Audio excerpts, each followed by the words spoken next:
Hello and welcome to this look back at Parasite Eve 2.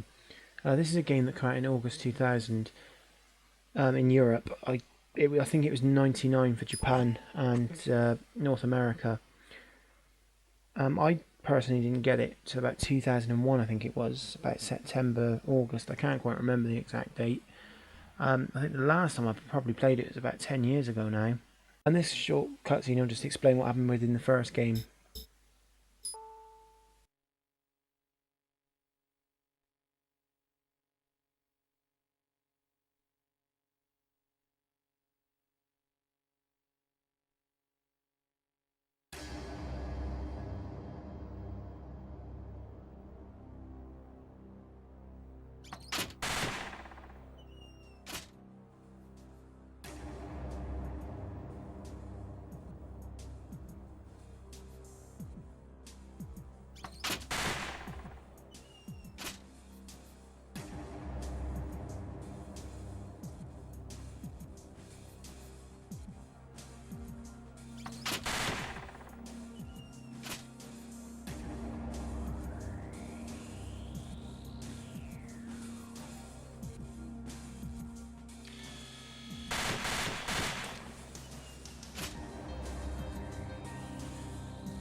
Unfortunately, they never released the first game over here in Europe. It was only ever in Japan and North America.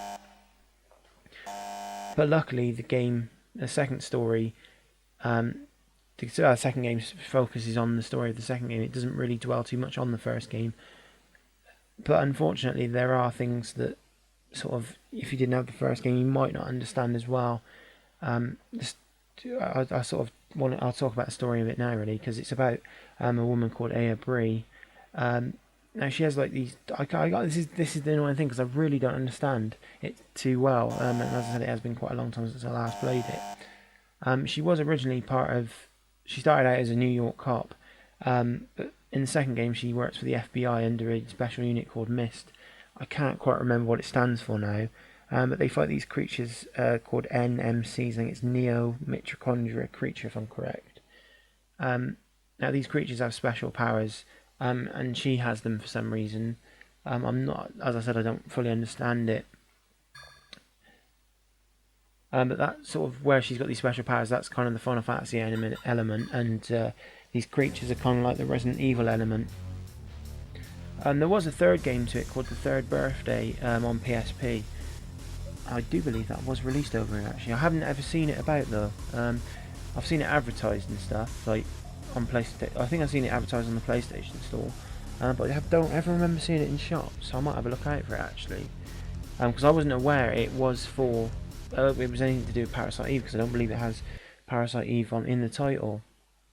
This part of the video is going to be kind of a bit boring. This is really down to my own fault. What happened was I was going to do like the training and the first mission, but unfortunately, where you have to create a memory card on PlayStation 3, the memory cards I thought had enough memory, but unfortunately they didn't, so I had to make a new one, and I had to go and make a new one. I sort of ran out of time to record it all, so I've just done this bit, the first bit, but I will be doing the next mission in the second part. This is the second level. I was hoping it was the one that had, like, because in the cutscene it showed like creatures and that coming up. I thought it was the second level, but it turns out it's the third level. And the third level you actually have to run around in the training, shooting range. So it's a bit different. But this is quite handy to get used to the controls and that. I did have a bit of trouble with it actually. I was going to do all 5 levels, but I thought, you know, it wouldn't be great to show you it all.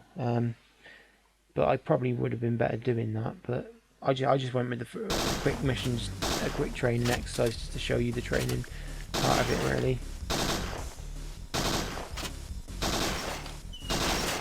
And this really was one of my favourite games about 10 years ago, or 11 years ago.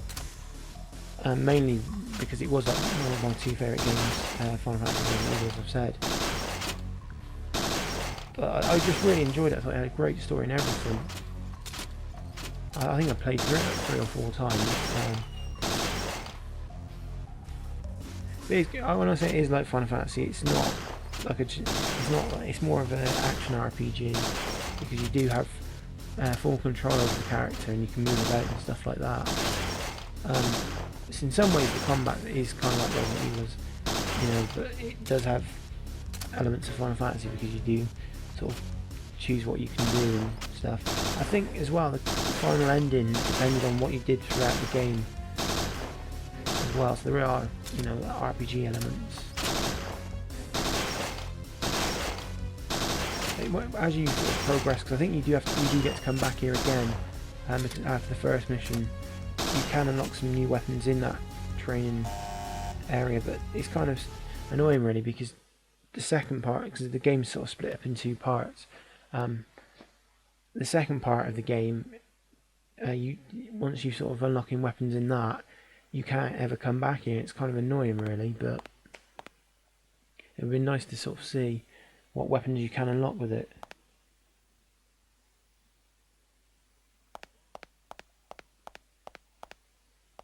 Why I actually started running in here, I actually really don't know. Oh, I was trying to remember how we got out of it, that's it, because I just couldn't remember for the life of me.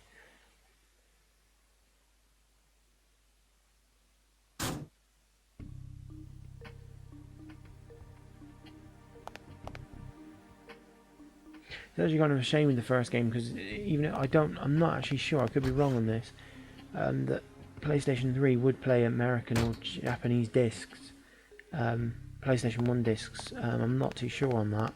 I was going to look into that but I think it probably would be pointless to try and do that. You'd be better off trying to get an American PlayStation Network card, to be honest, because you know the export price. There's probably going to be a price for shipping, and because the game's so rare, you know, people are going to fire it up. Like early Final Fantasies, I don't believe there was any talking. I don't even think there was in the cutscenes either. Still at this time, Final Fantasy didn't start talking. It wasn't until Final Fantasy X that they started talking without text. Because even Final Fantasy IX, which came out in 2001 if I'm correct, or 2000, I can't quite remember. I think it was 2000. That was the last PlayStation 1 Final Fantasy, and that had text for talking. That's probably, actually, if you ask me, that's probably one of the most underrated Final Fantasies. I really do enjoy 9, but that's just my personal thing.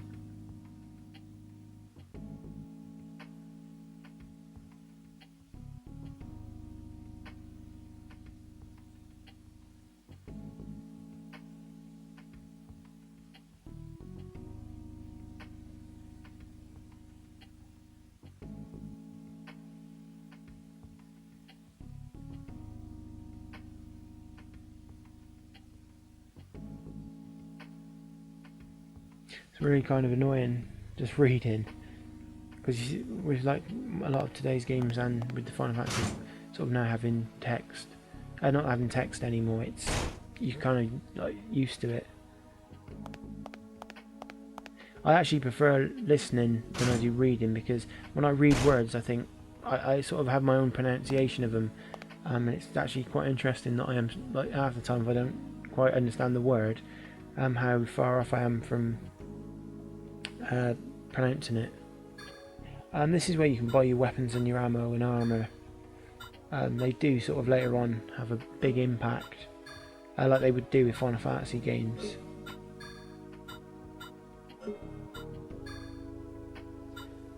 kind of nice. They only give you, I think if you do some of the training exercises quite well, you do get extra BP. I can't remember because I'm not very good at them. I actually wish I would have showed you the 5th one actually, because that you get to use your powers. But in the first mission you'll get to see them, I think. I can't remember if they are unlocked.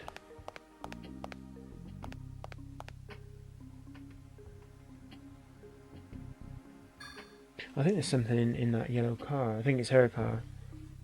And there's some stuff in the boot if I remember correctly. Oh right, probably isn't. There should be a phone here to save somewhere.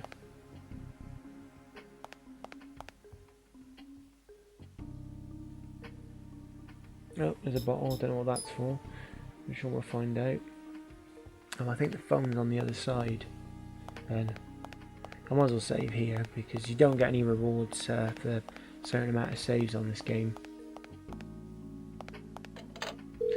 You'll have like a pretend conversation. Well, not pretend, you actually are talking to them, but you always get that just before you save. Unfortunately, here's where my memory card was full. So I'm going to leave the video there. Thank you very much for watching, and hopefully you'll join me for the second part.